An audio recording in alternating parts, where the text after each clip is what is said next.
नमस्कार दोस्तों, money profit में आपका फिर से स्वागत है। मैं आपके सामने इस समय जो स्क्रीन पर को दिखाई दे रहा है, ये एक कंपनी का क्वार्टर 3 का रिजल्ट है जो आज इसने पेश किया है। तो इस क्वार्टर 3 के रिजल्ट के बारे में हम देखेंगे, फिर उसके बाद कंपनी के प्राइस के बारे में चर्चा करेंगे। उसके बाद हम जो है कंपनी को चार्ट पैटर्न के आधार पर देखेंगे और बहुत कुछ इसके अंदर है। तो हम चलते हैं वीडियो में आगे की तरफ। तो दोस्तों, आगे देखने से पहले मैं आप लोगों से एक बात और कहूँगा, प्लीज़ चैनल को जरूर सब्सक्राइब कीजिएगा। लोग देख लेते हैं लेकिन सब्सक्राइब नहीं करते। तो आइए चलते हैं। तो जैसा कि अभी आप देख सकते हैं कि रेवेन्यू यानी कि जो टोटल इनकम हुई है वो हुई है 14,974 करोड़ रुपए की।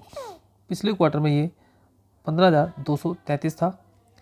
और जो लास्ट ईयर, अगर ईयर ऑन ईयर बेस में हम बात करूँ तो ये 12,757 करोड़ का था।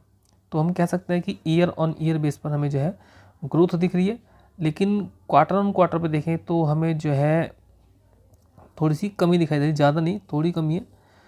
और उसके बाद मैं बात करूँ प्रॉफिट बिफोर टैक्स की, तो आप देख सकते हैं कि 2,565 करोड़ का जो है प्रॉफिट बिफोर टैक्स है। और पिछले क्वार्टर में 2,831 करोड़ का था, जबकि पिछले साल देखें तो 2,115 करोड़ का था। तो हम कह सकते हैं कि ईयर ऑन ईयर बेस पर हम देखते हैं तो ये हमें बढ़ता हुआ दिखाई दे रहा है, लेकिन क्वार्टर ऑन क्वार्टर बेस पे देखते हैं तो ये हमें थोड़ा सा कम होता हुआ दिखाई दे रहा है। देखिए, कुछ अगर हम प्रॉफिट कर रहे हैं तो इसके लिए हमें कुछ एक्सपेंसेस भी किया गया, वो एक्सपेंसेस एक बार देख लेते हैं। तो पिछले क्वार्टर का जो एक्सपेंसेस था 12,359 करोड़ का था, जबकि इस क्वार्टर में 12,344 करोड़ का था। तो ईयर हम क्वार्टर बेस पे देखें तो जो एक्सपेंसेस है वो हमें कम होता हुआ दिखाई दे रहा है।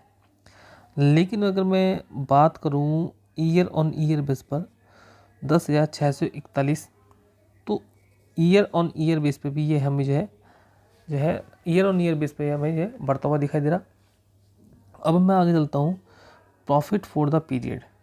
तो प्रॉफिट दे सकते हैं कि आपको 1,869 करोड़ का हुआ था, पिछले क्वार्टर में 2,037 करोड़ का था। तो पिछले क्वार्टर में ये जो प्रॉफिट हमें दिखाई दे रहा, ये पिछले क्वार्टर में ज़्यादा था, जबकि इस क्वार्टर में प्रॉफिट हमें जो है कम होता हुआ दिखाई दे रहा है। लेकिन मैं ईयर ऑन ईयर बेस पे अगर बात करता हूँ तो ईयर ऑन ईयर बेस पे आप देख सकते हैं कि 1,567 करोड़ का था पिछले ईयर में, लेकिन इस ईयर में ये जो है बढ़ता हुआ हमें दिखाई दिया है। अगर हम ईपीएस की बात करें तो ईपीएस देख सकते हैं कि ईपीएस आपको 6.89 दिखाई दे रहा है। पिछले क्वार्टर में 7.51 था और पिछले साल इसी क्वार्टर पे 5.73 था। तो ईयर ऑन ईयर बेस पे हमें बढ़ता हुआ दिखाई दे रहा है, लेकिन हम क्वार्टर ऑन क्वार्टर बेस पे तो जो है हमें जो है कम होता हुआ दिखाई दे रहा है। क्या? ईपीएस यानी कि अर्निंग पर शेयर। दोस्तों, कंपनी ने अपने शेयर धारकों के लिए डिविडेंड की भी घोषणा करी है, और डिविडेंड कितना दिया है? 2.50 रुपीज़ का जो है डिविडेंड दिया है। एक शेयर के लिए डिविडेंड ये दिए जाते हैं कि जिसके पास एक शेयर होगा उसको 2.5 रुपीज़ दिए जाएंगे। अब आप अंदाज़ा लगा सकते हैं कि आपको कितने रुपये इसमें मिलने वाले हैं।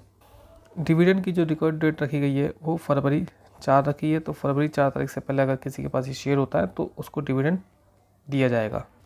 अब आप देख सकते हैं कि ये कितना 19% बढ़ा है अपने पिछले साल के क्वार्टर की तुलना में, और 188 करोड़ रुपए इसका जो है टोटल बोल सकते हैं प्रॉफिट हो सकता है। देखो, हम क्या कह रहा है कि क्वार्टर 3 का रिजल्ट केपीआईटी ने पेश किया, और इस क्वार्टर में जो है 19.27% का जो है दिसंबर क्वार्टर में जो है इसकी क्या होती है? प्रॉफिट होती है। ठीक है, और ये कितने गई है? 186 करोड़ तक गई है, बल्कि हम कह सकते हैं 187 तक, क्योंकि 0.97 है। और कंपेयर किया जाए पिछले साल 156.75 करोड़ था पिछले साल, ए ईयर एगो क्वार्टर में इसी में। अब कह रहे हैं कि जो ग्रोथ हुई है, जो अभी ग्रोथ हुई है 1477 की, और पिछले ईयर हुई थी 1256 की। तो ये जो बताई गई है 17.6% तक की ग्रोथ बताई गई है। दोस्तों, आप शेयर को दे सकते हैं केपीआईटी टेक्नोलॉजी लिमिटेड। अब इसका जो प्राइस है, आज जो प्राइस चल रहा है 1362 का चल रहा है, और इसमें 8.04% की जो है तेज़ी हमें देखने को मिल रही है। आरओसी की बात करें तो 38 है, जबकि आरओई इसका 31 है। पीई की बात करें तो 51 का चल रहा है, और मार्केट कैप दे सकते हैं 37,341 करोड़ का। तो हम कह सकते हैं कि एक मिड कैप कंपनी इसको कह सकते हैं। 52वीं खाई की बात करें तो 1929 का है, उसके मुकाबले इस समय जो है काफ़ी अच्छे डिस्काउंट पर हमें दिखाई दे रहा। डिविडेंड कंपनी 0.49% का देती है। फेस वैल्यू अभी इसकी 30 की, यानी कि यह आने वाले समय में अपने निवेशकों को क्या देगी, स्प्लिट दे सकती है कंपनी। तो KPIT जैसे KPIT is global technology company with software solution. तो सॉफ्टवेयर सॉल्यूशन की कंपनी है, टेक्नोलॉजी की कंपनी है। अगर मैं शेयर होल्डिंग पैटर्न के बारे में बात करूं, क्योंकि शेयर होल्डिंग पैटर्न भी किसी शेयर का देखना बहुत जरूरी होता है। प्रमोटर के पास जो होल्डिंग है 39.47% की। तो प्रमोटर के पास जो होल्डिंग आप देख सकते हैं कितने लंबे समय से, जून 2023 से लगातार 39.47 बनी है। और FI के पास जो होल्डिंग थी वो देख सकते हैं आप किस प्रकार से FI ने अपनी होल्डिंग को जो है कम किया। पिछले क्वार्टर में ये होल्डिंग 20.95% हुआ करती थी और इस क्वार्टर में 17.35% की होल्डिंग हुआ करती है।